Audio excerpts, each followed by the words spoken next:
Baik, di sini saya akan membahas materi saya, perceraian dan akibatnya dalam hukum Islam. Yang pertama, pengertian perceraian. Perceraian adalah proses hukum yang mengakhiri ikatan perkawinan antara dua orang sebelumnya telah menikah. Dalam perkawinan, perceraian biasanya memiliki konsekuensi hukum yang signifikan bagi kedua belah pihak. Berikut adalah beberapa akibat dari perceraian dalam hukum perkawinan. 1.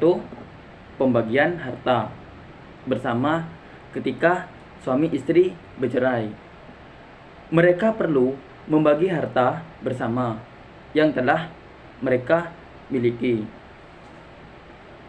Selama masa perkawinan, bagaimana harta tersebut dibagi tergantung pada undang-undang di setiap negara atau provinsi.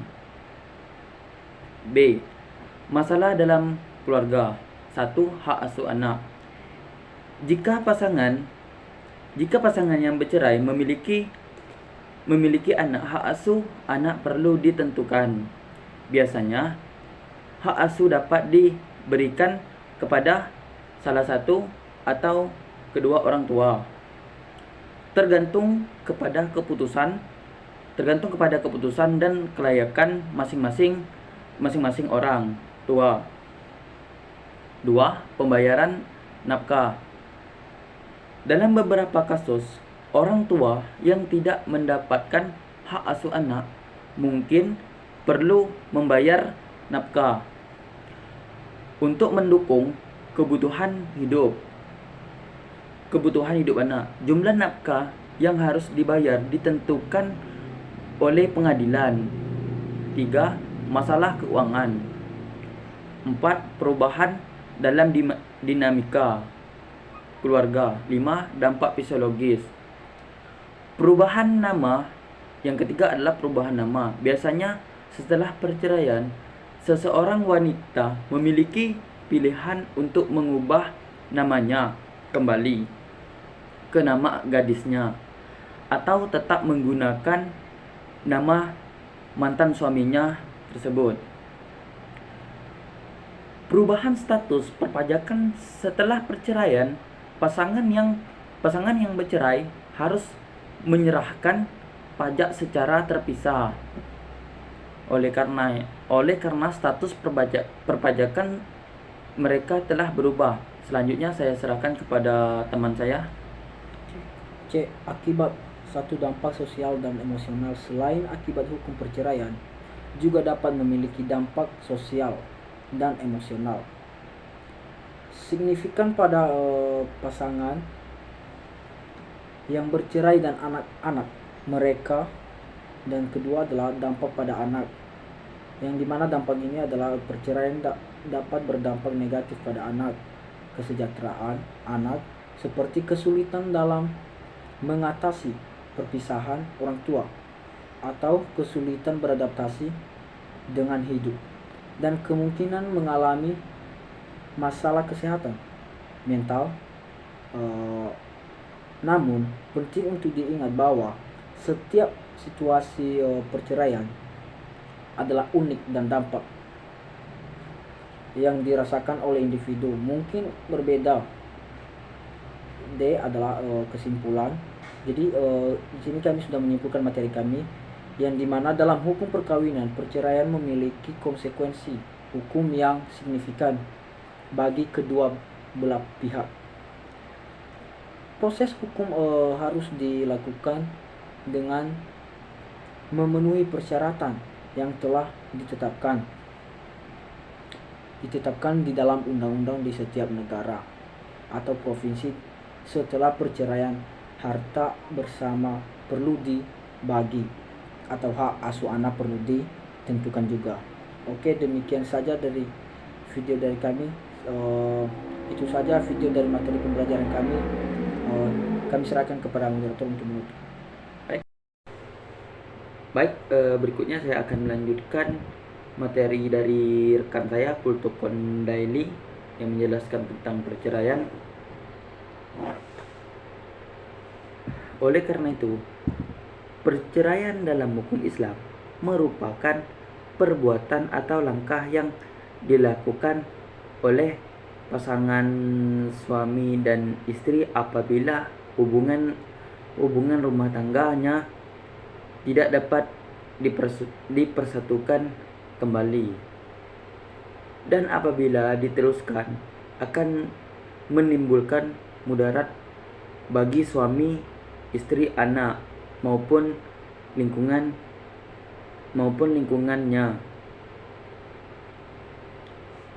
Akibat lain dari perceraian adalah menyangkut masalah harta benda perkawinan, khususnya mengenai harta bersama yang seperti yang ditentukan dalam pasal 37 Undang-Undang Perkawinan,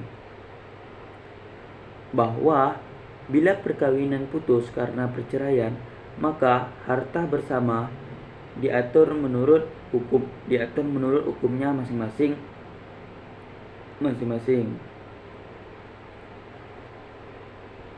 Saat orang tua memutuskan untuk bercerai, maka anak akan berisiko kehilangan rasa percaya diri, ketenangan batin, dan kehilangan cita-cita.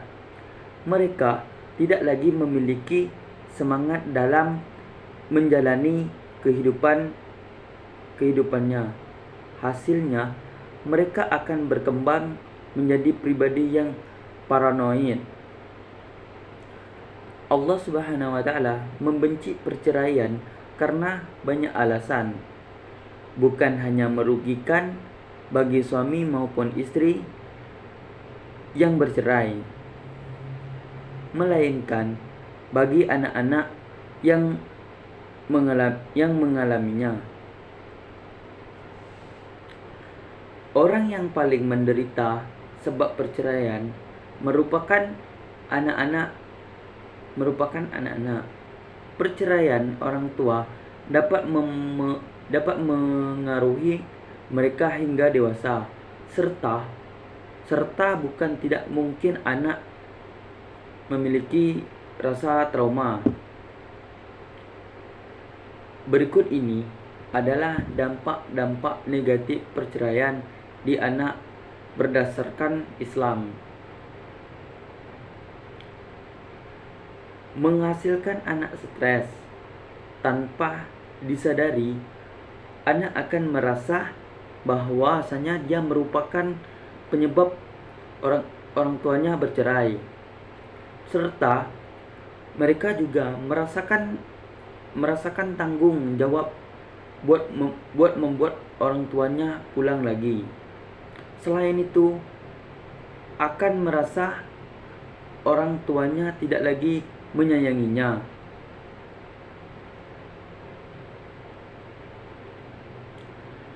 Ayah maupun ibu memiliki hak asuh atas anaknya meskipun mereka sudah bercerai. Dengan kata lain, kedua orang tua tersebut memiliki kewajiban yang sama untuk memelihara dan mendidik anaknya. Menurut KUHP Perdata pasal 208 disebutkan bahwasanya perceraian tidak dapat terjadi dengan hanya persetujuan bersama. Dasar-dasar yang berakibat perkawinan ini adalah sebagai berikut. 1. Zina, meninggalkan tempat tinggal bersama dengan itikad buruk, dikenakan penjara 5 tahun atau hukuman yang berat lagi setelah dilangsungkan perkawinan. Pencederaan berat atau pangan yang dilakukan oleh salah seorang suami atau istri terhadap orang lainnya sedemikian rupanya sehingga sehingga membahayakan keselamatan jiwa atau mendatangkan luka-luka yang membahayakan perceraian menurut Subekti adalah penghapusan perkawinan dengan putusan hakim atau tuntutan salah satu pihak dalam perkawinan. Jadi, pengertian perceraian menurut Subekti adalah penghapusan perkawinan ini baik dengan putusan hakim atau tuntutan suami atau istri. Dengan adanya perceraian, maka perkawinan tersebut antara suami dan istri menjadi hapus. Namun, Subekti tidak menyatakan pengertian perceraian sebagai penghapusan perkawinan itu dengan kematian atau yang lazim. Disebut dengan istilah cerai mati dari ketentuan tentang perceraian dalam undang-undang perkawinan ini, pasal 39 sampai dengan pasal 41, dan tentang tata cara perceraian dalam peraturan pelaksana, pasal 14 sampai dengan pasal 36. Dapat ditarik kesimpulan adanya dua macam perceraian, yaitu satu, cerai talak. Istilah cerai talak disebut oleh penjelasan pasal 14 peraturan pelaksanaan dan tentang perceraian. Ini diatur dalam pasal 14 sampai dengan 18 peraturan pelaksanaan yang merupakan penegasan dari pasal 39 Undang-Undang Perkawinan atau UUP. Yang kedua, cerai talak ini hanya khusus untuk yang beragama Islam seperti dirumuskan oleh pasal 14 peraturan pelaksanaan sebagai berikut. Seseorang suami yang telah melangsungkan perkawinan menurut agama Islam yang akan menceraikan istrinya mengajukan surat kepada pengadilan di tempat tinggalnya yang berisi pemerintahan bahwa ia bermaksud menceraikan istrinya, disertai dengan alasan-alasannya, serta meminta kepada pengadilan agar diadakan sidang untuk keperluan itu. Selanjutnya, dari pasal 15 sampai dengan pasal 18 dapat diuraikan. Baik, itu saja penjelasan dari saya. Assalamualaikum warahmatullahi wabarakatuh.